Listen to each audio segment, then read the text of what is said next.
우리 보기에는 이 세상에 일어나는 일들이 굉장히 우연인 것처럼 그렇게 보여져요. 요즘에 보니까 뭐 세계 곳곳에서 전쟁이 일어나고 저 남미에서는 뭐 난리도 아니에요. 또 저 북한에 있는 김정은도 이제 우리를 주적이라고 하고 가만두지 않겠다 뭐 온갖 협박을 다 합니다.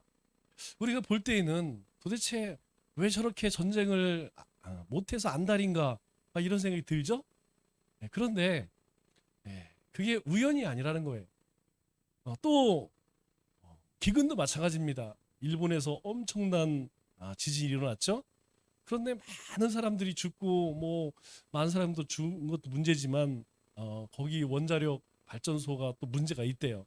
그런데 이제 뭐 잘 발표를 안 하죠. 숨깁니다. 왜냐하면 워낙 큰 문제가 있었기 때문에 또 그런 문제들이 드러나면 이제 일본은 다시 일어나기가 힘들어요. 자꾸 숨기는 거예요. 우리가 이미 팬데믹을 통하여서 질병도 마찬가지입니다. 왜 이렇게 전쟁이 그치지가 않고 또 온 세상 가운데 기근이 끊이질 않는지 또 질병이 창궐하는지 우리는 잘 이해가 안 돼요. 그런데 역사의 주인이신 하나님의 관점, 즉 성경의 말씀으로 이렇게 들여다보면 하나님의 말씀이 이루어지는 과정이라고 우리는 볼 수가 있어요. 우리의 삶에도 마찬가지입니다. 오늘 우리가 하루가 참 바쁘게 살았죠? 그런데 우리의 삶에 우리가 만났던 사람 또 행했던 일들이 그냥 늘 하던 일이 아니고 우연히 한 일이 아니고 그 일들을 통하여서 하나님의 말씀이 내 삶 속에 이 역사 가운데 이루어지고 있는 과정이라는 사실이죠.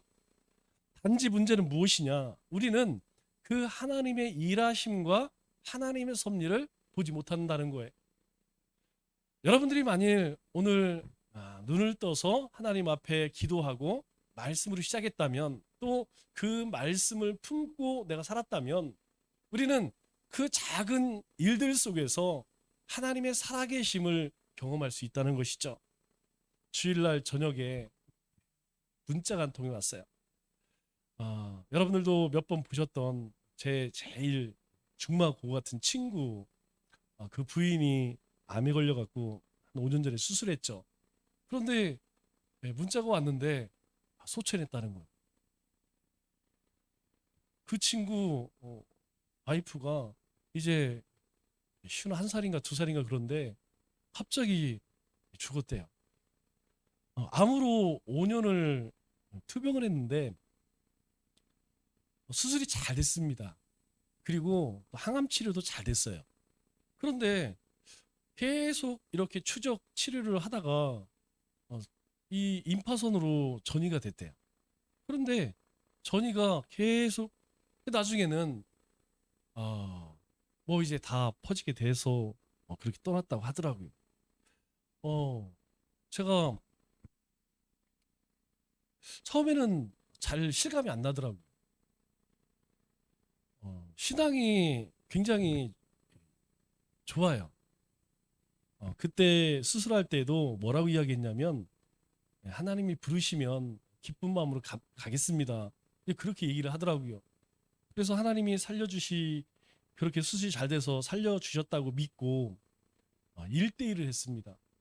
그래서 말씀을 체계적으로 잘 배우고 그 조금 이단 사이비 같은 교회에서 나와서 새로남 교회를 다니면서 신앙이 엄청나게 성장을 하고 또 교회도 열심히 섬기고 믿음 생활 잘했는데 갑자기 하나님이 그렇게 불러가시더라고요.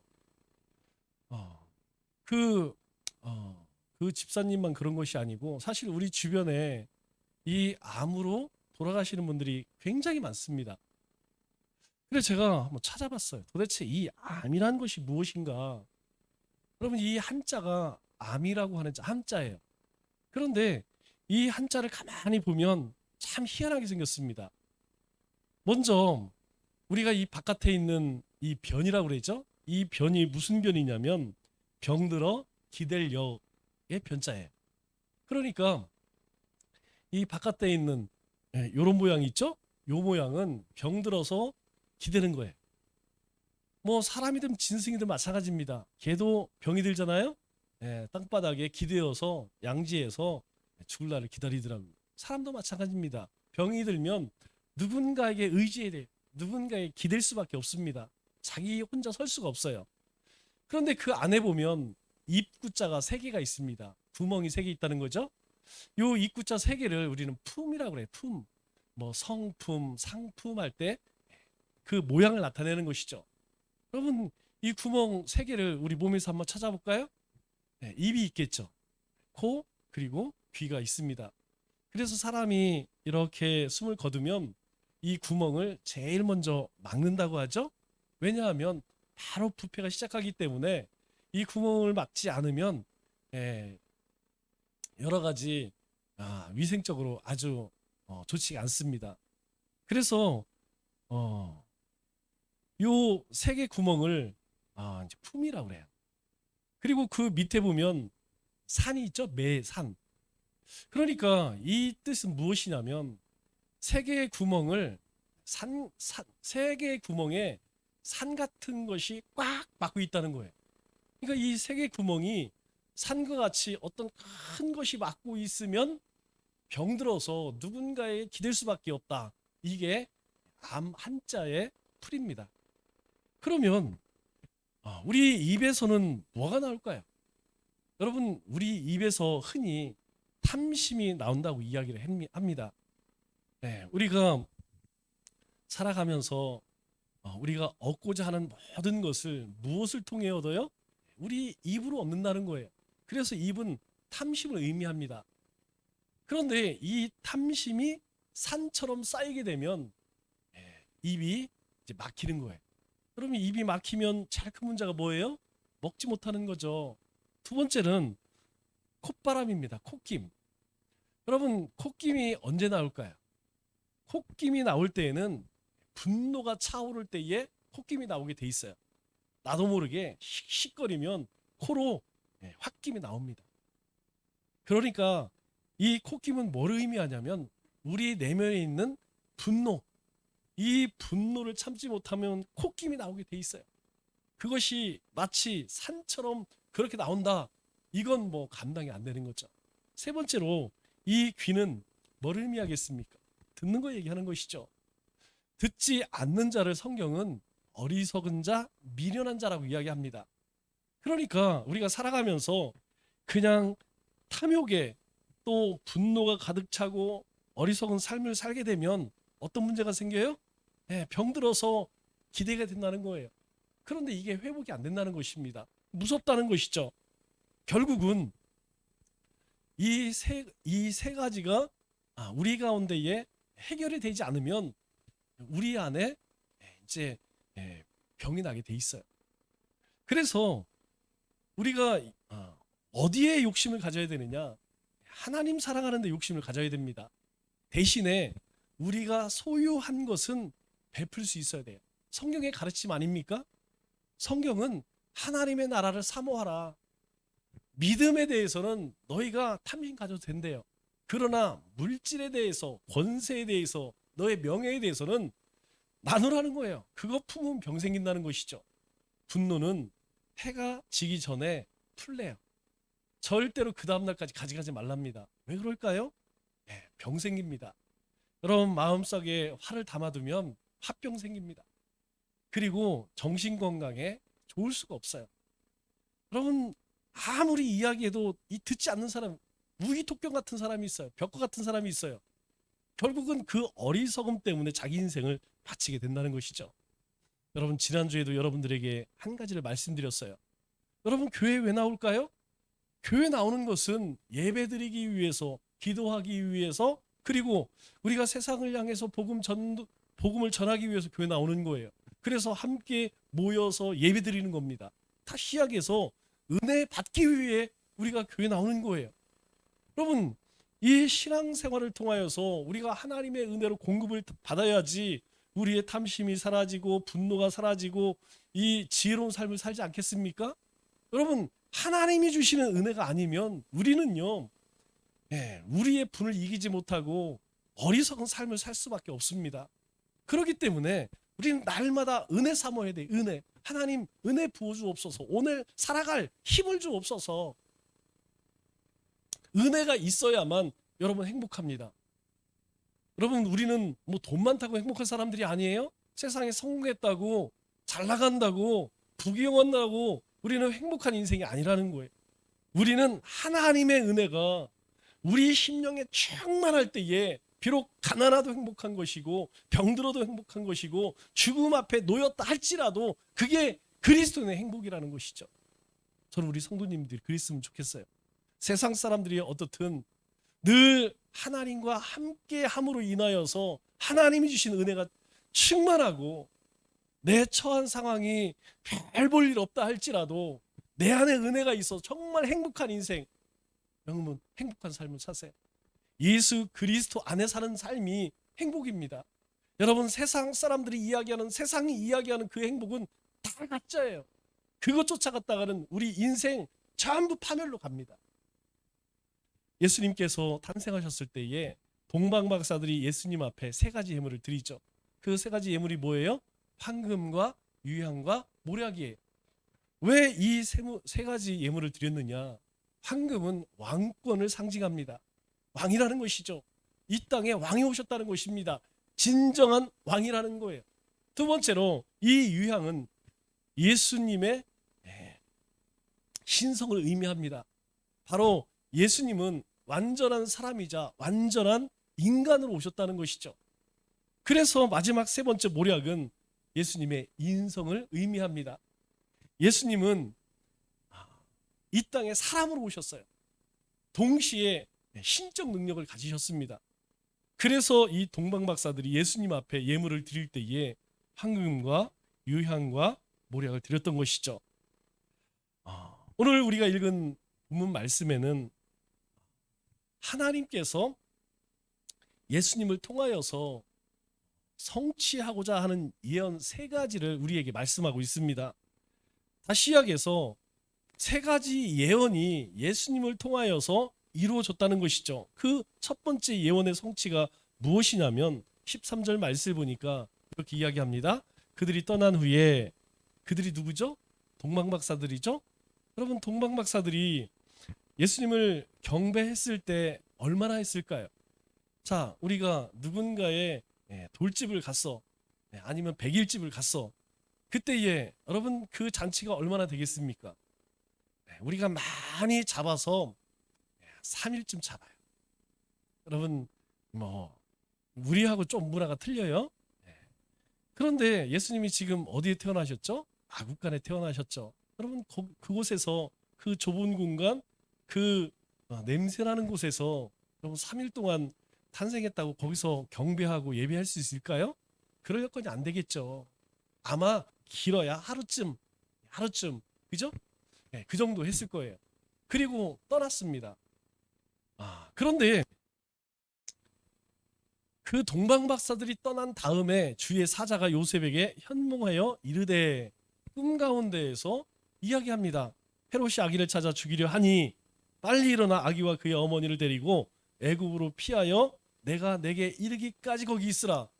지금 헤롯이 아기를 찾아 죽이려고 하니까 애굽으로 빨리 피해. 그리고 내가 다시 부를 때까지 거기 머물러 있어. 이렇게 주의 사자를 통하여서 요셉에게 꿈 가운데 말씀을 합니다. 다시 시작해서 첫 번째 예언의 사건이 무엇이냐면 바로 이 예수님과 그리고 그의 어머니 마리와 요셉이 애굽 땅으로 내려갔다는 거예요. 왜냐하면 오늘 15절 말씀을 보니까 이렇게 이야기합니다. 헤롯이 죽기까지 거기 있으니 이는 주께서 선지자를 통하여 말씀하신 바 애굽으로부터 내 아들을 불렀다. 이렇게 이야기해요. 애굽으로부터 내 아들 불렀다. 그런데 이 말씀을 보니까 각주에 호세아 11장 1절 이렇게 써 있습니다. 그러니까 이 말씀의 의미, 즉 예수님께서 애굽으로 내려가신 것은 어느 날 갑자기 급박해서 그런 것이 아니고 이미 600년 전 호세아 선지자를 통하여서 하나님께서 말씀하셨던 것이라는 거예요. 예언이었다는 것이에요. 그래서 하나님께서는 주의 사자를 통하여서 빨리 이 예수님의 가족들을 애굽으로 내려가게 하셨다는 것입니다. 그러면 왜 그렇게 하셨을까요? 하나님께서 그 전지전능한 힘으로 얼마든지 이 헤롯의 마음을 돌이킬 수 있거나 아니면 예수님 주변에 올 수 없도록 얼마든지 하실 수 있죠. 그런데 그렇게 하지 않으셨다는 거예요. 왜냐하면 하나님의 말씀을 이루시기 위함이었다는 것이죠. 그래서 이렇게 예수님의 가족이 애굽으로 내려갈 때에 하나님께서는 어떻게 하실까요? 바로 이 예수님과 그리고 그 가족을 보호하시고 지키셨다는 사실입니다.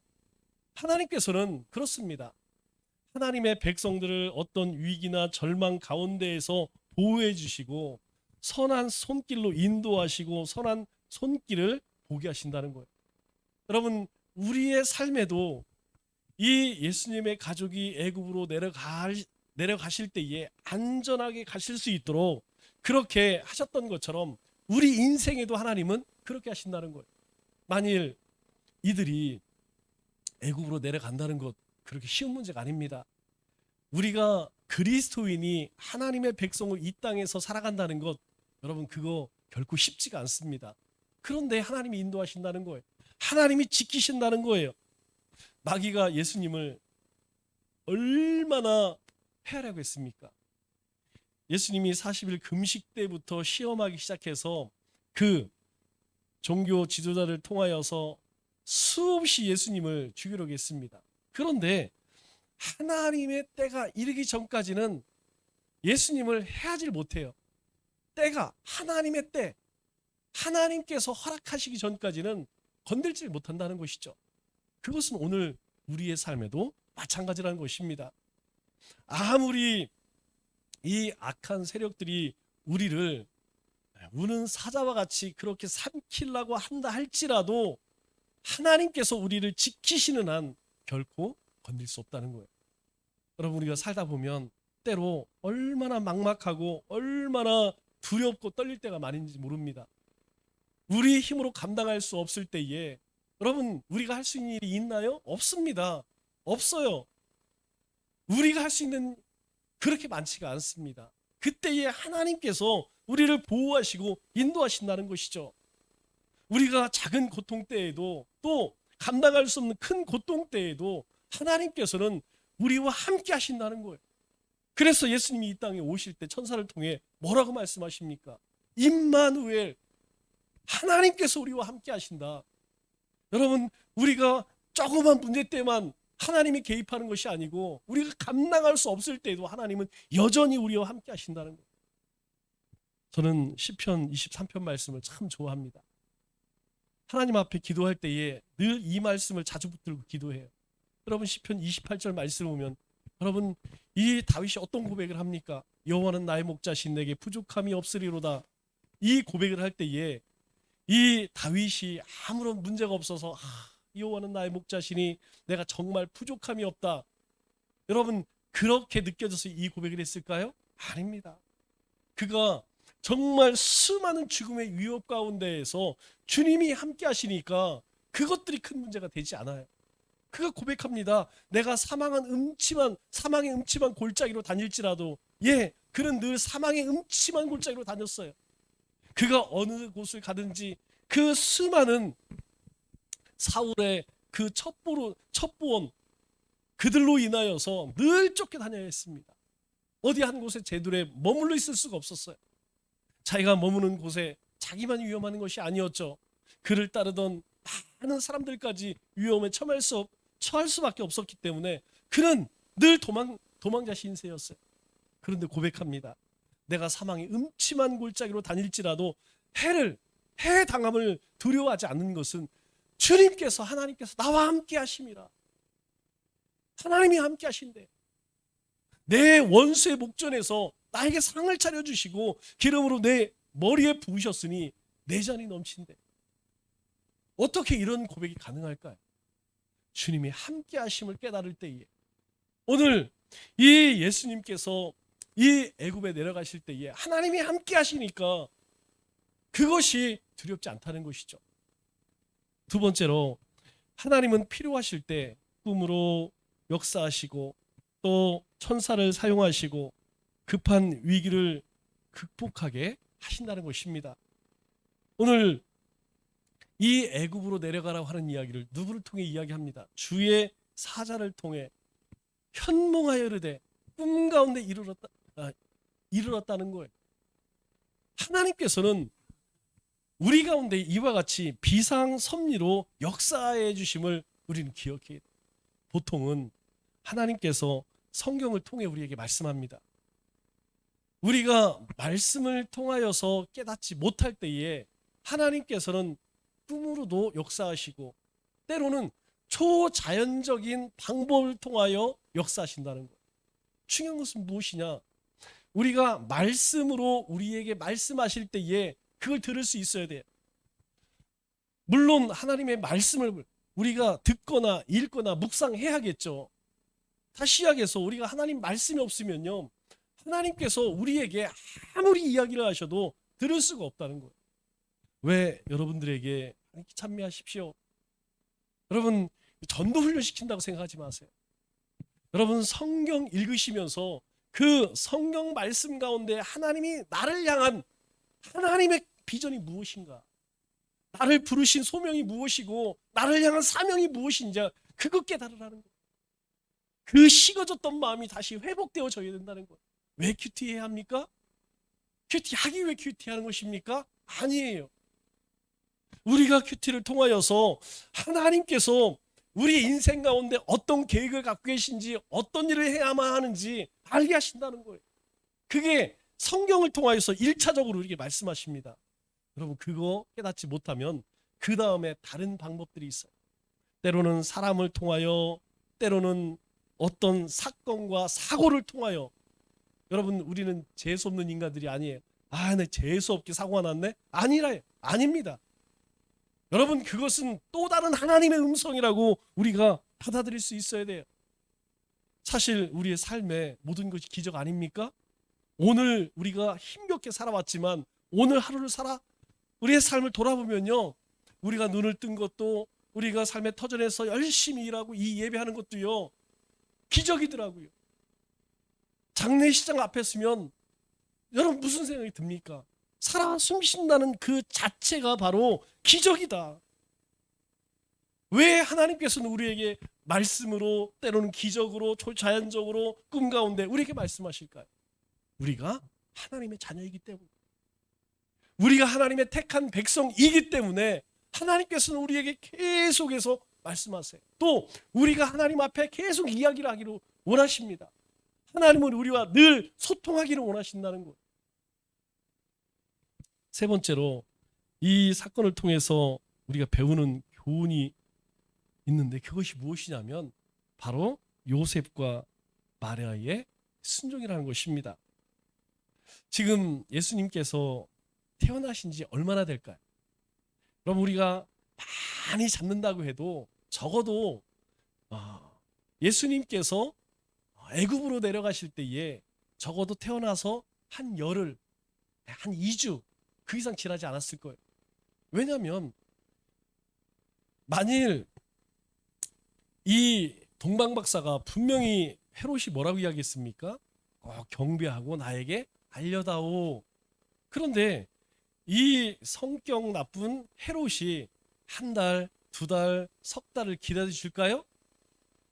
여러분 그가 행한 일들을 보면 절대로 기다려줄 사람이 아닙니다. 분명히 한 3일, 우리가 한 맥시멈 해서 한 3일이라고 해요. 3일. 아니 3일 동안 경배했으면 올 때가 됐는데 하루만 더 잡자. 인심 써서 하루 더 줄까요? 여러분 한 5일, 6일 지났는데도 소식이 안 와? 헤롯이 가만히 있었을까요? 그래 더 기다리자. 절대 그럴 사람이 아닙니다. 여러분 베들레헴에서 이 예루살렘까지 거리가 12km예요. 여러분 12km면 하루면 오갈 수 있는 거리입니다. 보통 성인이 보통 걸음으로 하루에 한 20km 정도 갈 수 있다고 하죠. 얼마든지 하루면 알 수 있는 상황이에요. 어쩌면 이미 헤롯이 스파이를 보냈을지도 모릅니다. 가서 빨리 그 상황을 지켜보고 와라 했을지도 몰라요. 그렇기 때문에 주의 사자가 급하게 꿈 가운데에서 애굽으로 빨리 피시네. 여러분 그 얘기 뭡니까? 지금 예수님 나신 지가 불과 며칠 되지 않았다는 거예요. 그런데 이 아기를 데리고 이 피난을 간다는 것은 대단히 위험하고 몸이 뒷다는 일이에요. 여러분 오늘 지금도 마찬가지입니다. 여러분 출산하면 출산모가 어디 갑니까? 몸 푸는 데 가죠? 예전엔 다 집에서 했지만 요즘에는 다 산후조리원 가요. 여러분 보통 얼마 있습니까? 적게는 15일, 많게는 한 달 정도 있더라고요. 왜 그렇습니까? 물론 엄마를 보호하기 위함이지만 여러분 그때 아기 여러분 쉽지가 않아요. 집에서 그 갓난 아기를 그 산모가 돌본다는 것은 그렇게 쉬운 일이 아닙니다. 그런데 그 아기를 이제 태어난 지 얼마 되지 않는 아기를 애굽으로 데리고 간다는 것은 여러분 그렇게 쉬운 일이 아니에요. 왜냐하면 이 베들레헴에서 애굽까지 가까운 거리일까요? 아닙니다. 이 베들레헴에서 애굽까지 거리가 120km에 최단 거리가 120km입니다. 그런데 그 중간에 무엇이 있냐면 우리가 잘 알고 있는 네게부라고 하는 사막이 있어요. 여러분 이스라엘과 애굽 중간에는 사막이 있습니다. 사막. 이 사막을 가로질러 나일강을 건너가야만 이 애굽에 갈 수 있다는 것이죠. 그런데 지금 출산한 지 얼마 안 된 산모가 있습니다. 그리고 갓난아기가 있어요. 만일 여러분들이 요셉이라면 여러분 이 말씀에 그렇게 쉽게 순종할 수 있을까요? 없어요. 우리가 알고 있는 일반 상식으로 생각했을 때에는 이 갓난 아이와 산모를 데리고 그 애굽 120km를 간다는 것은 결코 상식적으로 납득하기 어렵다는 것이죠. 왜냐하면 이 120km의 그 사막을 건너가는 것 여러분 건강한 우리처럼 건강한 사람이 갈 때에 5일 걸려요. 5일 6일 걸립니다. 그러면 이 산모와 아기를 데리고 간다고 하면 적어도 2배 3배는 걸리겠죠? 그냥 건장한 성인이 가는 것처럼 그렇게 빨리 갈 수는 없기 때문에 2배 3배 걸려요. 그러면 2주 3주 걸린다는 것이죠. 여러분 2주 3주 아이를 그렇게 숨기면서 간다는 것은 굉장히 위험한 일이에요. 그런데 그뿐만입니까? 우리 아기를 키워보신 분들은 뭐 다 아시죠. 아기 키우려면 여러분 어떻습니까? 물론 젖이 잘 나와야겠죠. 먹여야 되죠. 여러분 먹기만 하면 그 다음에는 뭐 하죠? 먹고 나면 싸요. 그 아기 용품들 여러분 아기 키우는 것은 지금 편리해졌다고 해도 여전히 엄마가 돌봐야 돼요. 지금 몸조리도 제대로 하지 못한 마리아는 그 아기 그 용품들을 다 챙겨서 그것을 또 그 기저귀들을 또 빨아야 되죠. 말려야 되죠. 여러분 그뿐이 아닙니다. 이 애굽에 들어갈 때에 이스라엘 백성들이 애굽 땅에 들어갈 때 아유 애굽에서 이스라엘에서 왔네. 아이고 어서 오십시오. 그냥 막 가십시오. 여러분 그런 나라는 한 군데도 없습니다. 국경을 넘는다는 것은 쉽지가 않아요. 여러분 뭐 지금도 마찬가지지만 우리나라에서도 얼마 전에 어디예요? 저기 동남아 어떤 국가 입국하는 걸 굉장히 엄격하게 했어요. 왜 그렇게 할까요? 관광 비자로 들어옵니다. 안 가요. 불법 체류예요. 그래서 범죄를 일으키면 찾아낼 수가 없는 거예요. 그래서 입국할 때에 이 사람이 신분이 확실한가 그리고 입국하는 목적이 무엇인가 마찬가지라는 것이죠. 이들이 그렇게 급히 떠났을 때에 뭔가 행색이 좀 있는 사람 귀족같이 보였을까요? 저는 그렇게 생각하지 않아요. 이들이 마깃관에서 그 아기 돌보고 이렇게 주변 사람 도움으로 어떻게 떠났긴 했지만 행색은 이루 말할 수 없을 거예요. 그런데 그 입국하는 것, 그 국경을 넘는다는 것, 여러분 결코 쉽지 않았을 거예요. 여러분 마리아 요셉이 그걸 몰랐을까요? 그것은 아주 상식적인 거예요. 그럼에도 불구하고 어떻게 했습니까? 순종했다는 사실. 순종했다는 것이죠. 그때에 그러면 왜 그들이 순종했을까요? 그들은 이미 하나님께서 모든 것을 준비하시고 인도하실 것이라고 하는 믿음과 확신이 있었기 때문이에요. 그러면 우리가 할 수 있어요. 어떻게 해서 이 호세아 선지자를 통하여서 말씀하신 예언이 이루어지게 되었느냐? 거기에는 뭐가 있었다는 거예요? 하나님의 인도하심이 있었다는 것입니다. 거기에는 하나님의 역사하심이 있었다는 거예요. 거기에는 하나님 주신 믿음의 순종이 있었다는 것이죠. 오늘 우리의 삶에도 하나님께서 우리를 통해 이루고자 하시는 어떤 계획들이 있어요. 여러분, 우리가 어떻게 하나님께 쓰임 받을까요? 우리가 어떻게 복의 근원이 될 수 있을까요? 아브라함이 떠나라 라고 할 때 아유 저는 여기가 좋은데요? 그랬다면 그가 믿음의 조상이 될 수 있었을까요? 모세를 부를 때에 내가 너를 통해서 내 백성을 좀 구해내야겠다. 아유 저 싫은데요? 그랬다면 가능했을까요? 아니죠. 순종할 때에 하나님께서는 그 길을 인도하시고 그리고 행할 바를 알게 하신다는 것입니다. 말씀을 맺겠습니다. 하나님은 우리에게 약속하신 것을 신실하게 이루어 가십니다. 이것을 볼 수 있는 것이 믿음이라는 것이죠. 우리가 믿음으로 살아갈 때 하나님의 인도하심을 받고 또 초자연적인 역사를 경험하고 구원의 은혜와 감격과 기쁨 속에 살아갈 수 있는 것입니다. 남은 3일도 하나님 말씀 안에서 주님이 이루어 가시는 섭리를 바라보고 믿음으로 살아가는 우리 믿음의 권속들 다 되시기를 주님의 이름으로 축원합니다.